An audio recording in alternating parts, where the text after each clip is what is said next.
Hi ladies, welcome back to my channel. So I hope that you guys are dealing with your self-isolation really well, your human hibernation. And today's video, to give you guys some excitement during your quarantine, I'm going to be giving you a story time. And this story time is kind of for you guys to get to know me a bit deeper and to really understand the levels of why I date how I date, and it will really give you some insight more into myself, my past experiences, and just help you to get to know me a bit more, I guess. When you are with somebody who is financially on a downward spiral or financially has absolutely nada, or who had something and then they lost it, what happens is that they can try and take you to the credit card sunken place, okay? And what do I mean by the credit card sunken place? Well, I mean that they can take your finances and your credit card somewhere that you never planned it to go. And that's what I'm going to be getting into today. So there will be a moral towards the end of the story. Now, I had a relationship with somebody. This was my longest relationship. I was in this relationship with somebody, everything was great, you know, initially how relationships are, right? And everything's great, you get on together, you laugh, you know, just have a great time. And he was somebody who, for his age, he's just a few years older than me, he was really doing quite well. I would say he had a job where he was paid quite a decent income. He had his own car, he did this, X, Y, and Z. He always paid for dates and just everything. So everything seemed fine, okay? Then things started changing a couple of months after we were dating, and we were actually an item at this point. He actually told me that he lost his job where he was working, and okay, this is where the drama starts. At that point in my life, I was a lot less selfish than I am now. I was a lot more caring and giving when it came to relationships. I mean, I am, but it's a bit different. So at that point, I was just a different person. I was a completely different person. So at this point, he's telling me X, Y, and Z, you know, dates are going to have to stop because I just can't afford them right now. I'm looking for work constantly, So I felt like, okay, fine. Okay, that's fine. As long as he's not asking me for anything, so there's not a problem. We just won't be able to go on dates and stuff for a while. But I didn't think that it was the end of the world. So time has gone on, and he hasn't managed to get a job in the same field that he was in. So he's having to take any job. Like, he was working in a cafe, so doing like, I don't want to say like low level jobs, but basically, yeah, he was doing those types of jobs just to have something coming in. He had that work ethic, so that wasn't the problem. It's not that he was lazy or anything. So at one point, his finances were a lot more settled, so we decided to go on holiday, and we went 50-50 with that. So just to let you guys know the backstory to the finances and how that worked, we went 50-50 with that holiday. I would not expect someone basically the same age as me to be able to do X, Y, and Z for me. I just wouldn't really expect it. So that's the situation that we were in when we went on holiday, and we had a fairly nice time on holiday. We were at that point where we were starting to have arguments and starting to have a few problems. So another year or two or something like that have actually gone past at this point, and we're still in this relationship, which is okay. We argue quite a lot. 50% of it's good, 50% of it is bad, honey. One day I'm at work, and these times I was working at a solicitor's firm. I was an assistant, and I was being naughty one day, and I wasn't doing the work I was supposed to be doing, and I was on my online banking, and I was just looking, honey, and I started seeing transactions that I didn't pay for, okay? I was seeing transactions that had come out of my account that were for, some were £10, some were £20, some were £50, some were £100, some were £90, somewhere £80.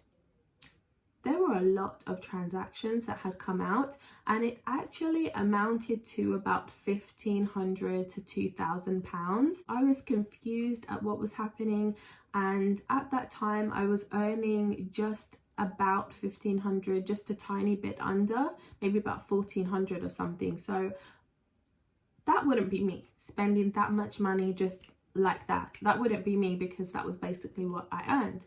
So I called up my bank, naturally, and I spoke to them and I said, look, there's some fraud happening on my account. I need you to look into that ASAP. And they did. Now, when I was on the phone to the guy, he said, oh, this name is actually for a betting shop. Do you know anybody who maybe would have access to your card and who would be gambling? Girl. I said, maybe, but I would need to double check with that person and just make sure, but I don't know.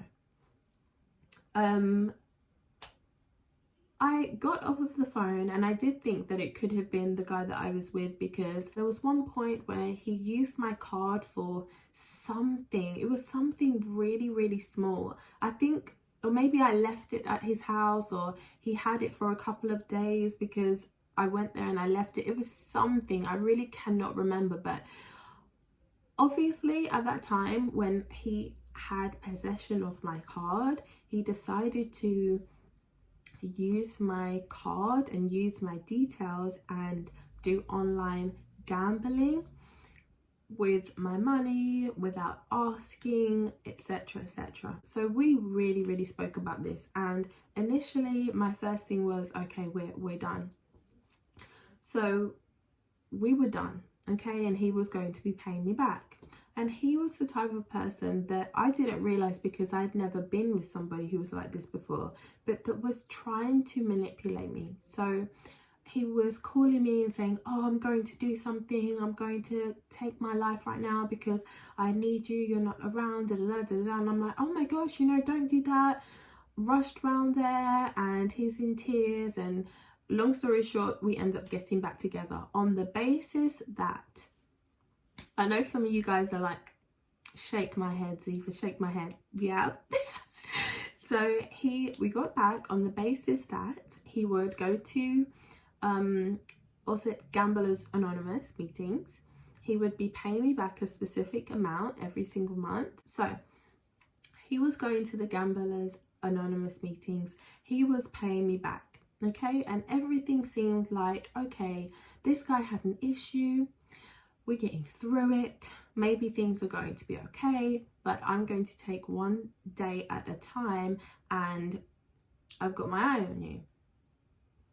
Having your eye on somebody is not enough, okay? When you have to have your eye on somebody, it means that you shouldn't be with that somebody. I know that now. Didn't know it then. So, well, no, that's a lie. Deep down, I could feel like, oh, I'm not supposed to be with that person. But you know, when you invest so much time, the years had gone past, you kind of feel like that you must work on things. So that's what I was doing. That was my mindset. So we were together, he's paying me back. Everything seems to be as okay as it can be, knowing what he had done to abuse my trust, right? And my finances. So we are getting back on track and long story short, there were a few occasions where he asked me for money. It was always on the basis that, oh, I'm going to get paid then and I'll pay you back. I'm going to get paid then, I'll pay you back. Let me explain the feeling that I had when I was being asked for money from my boyfriend, okay? The feeling that I had was that I did not respect him.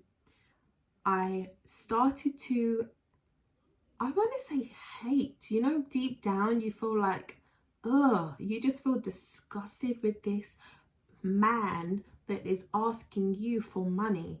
And it's just a disgusting situation to be in. It's kind of mortifying as well. This guy who had everything going for himself at one point was well, not everything, but was treating me, was able to do X, Y, and Z and really be a man, is now asking me for money, even though he has his own job, which obviously he got less money than I did. So I was just like, oh, okay, fine. And I helped him out. But deep down, you start to really lose respect for them. That's how I felt. This happened a few times. Then this was when I was done. He asked me one day for money. This was for his rent. He said that it had gone up and he was unable to, to pay the damn thing. Would I be able to pay it? I said, fine, but this is the last time, and I sent him the money. When I called him, which was about an hour after, he said that, he needed it. I sent it to him, and I called him about an hour afterwards to really discuss, what the hell is going on with you, and to make sure that he actually wasn't gambling again. And guess where he was? He was on his way home, or on his way to the barbershop.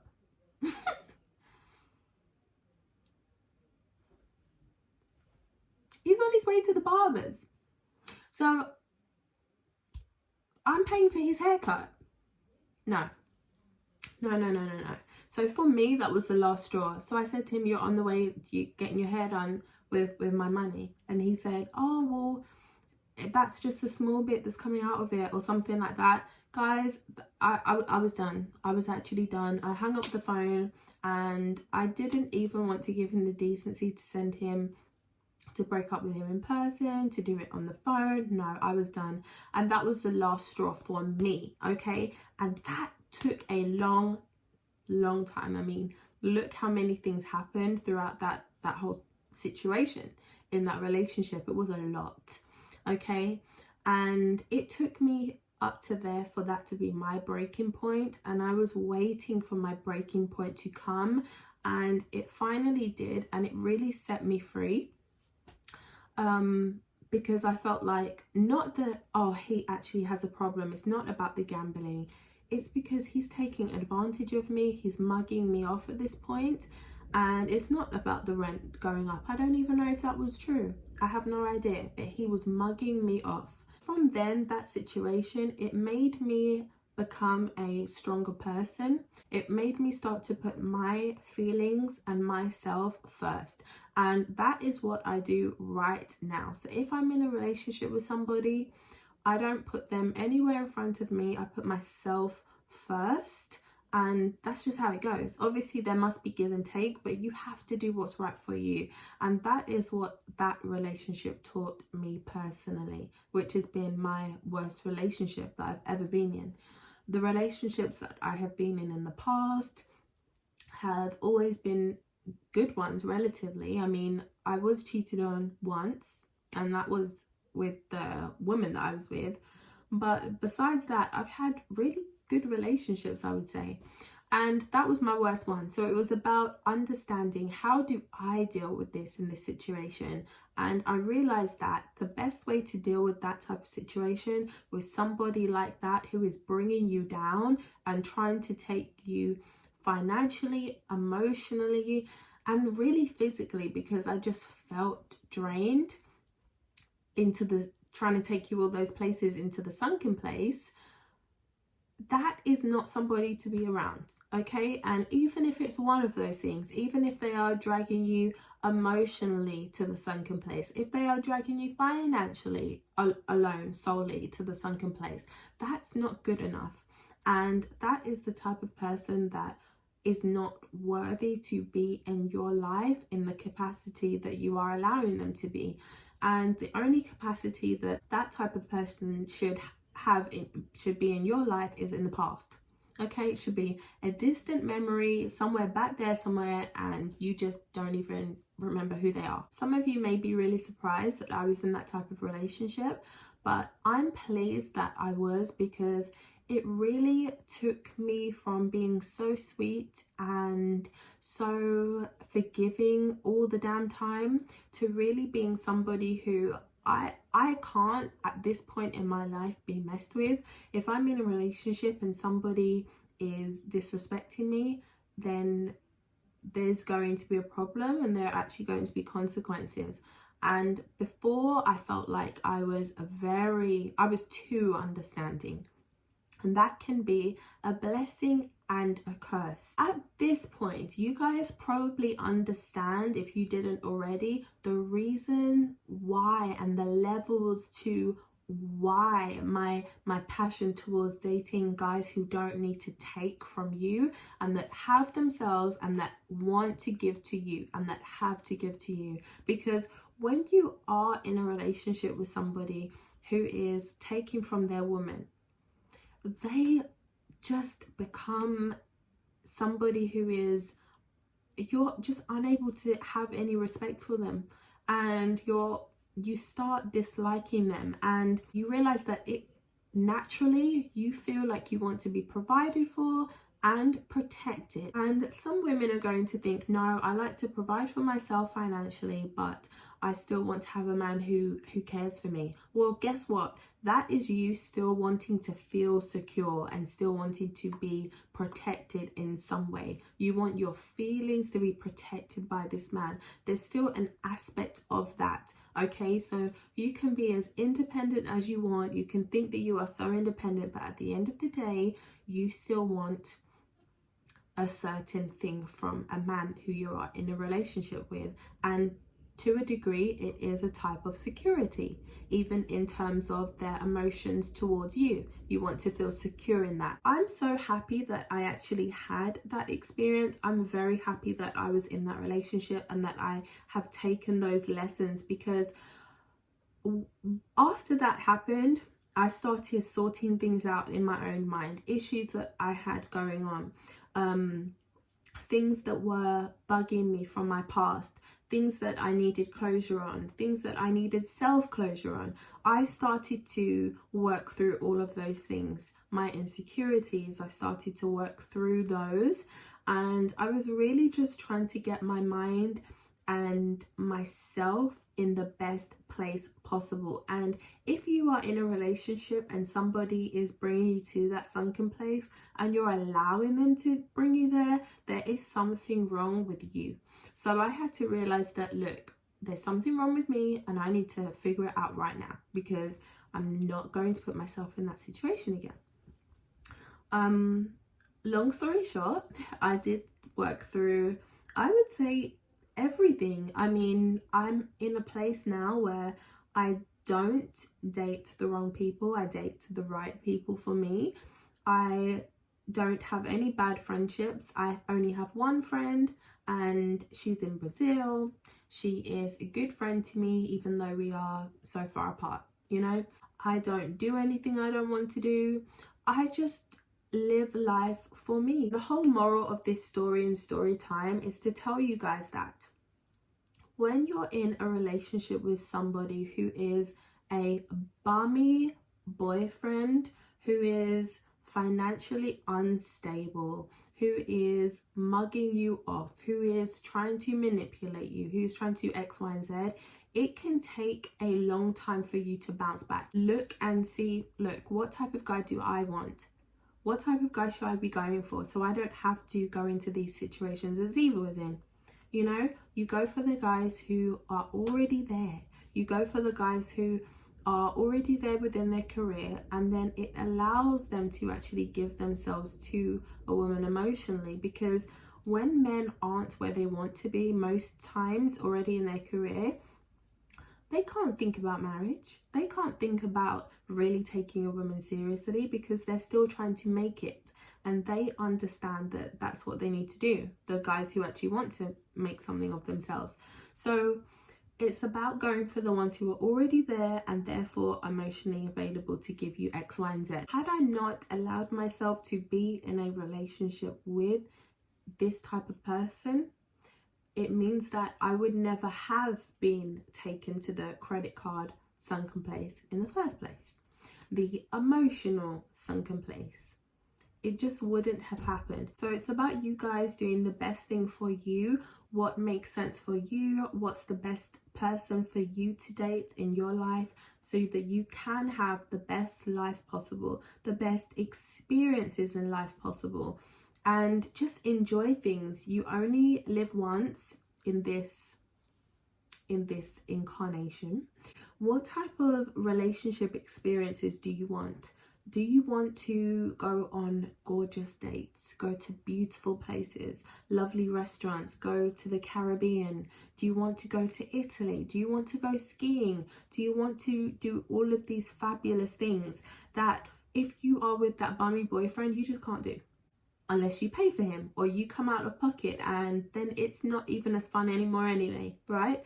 I want you guys to take from this video that beneficial dating is the only way to date. Even if you are only 18 and you're just starting to date now, just make sure that you're going for somebody who, obviously they're not going to have money if they're the same age as you, but at least make sure that you're going for somebody who has ambition, who wants to have things in life. On that note, I'm going to love you guys and leave you here.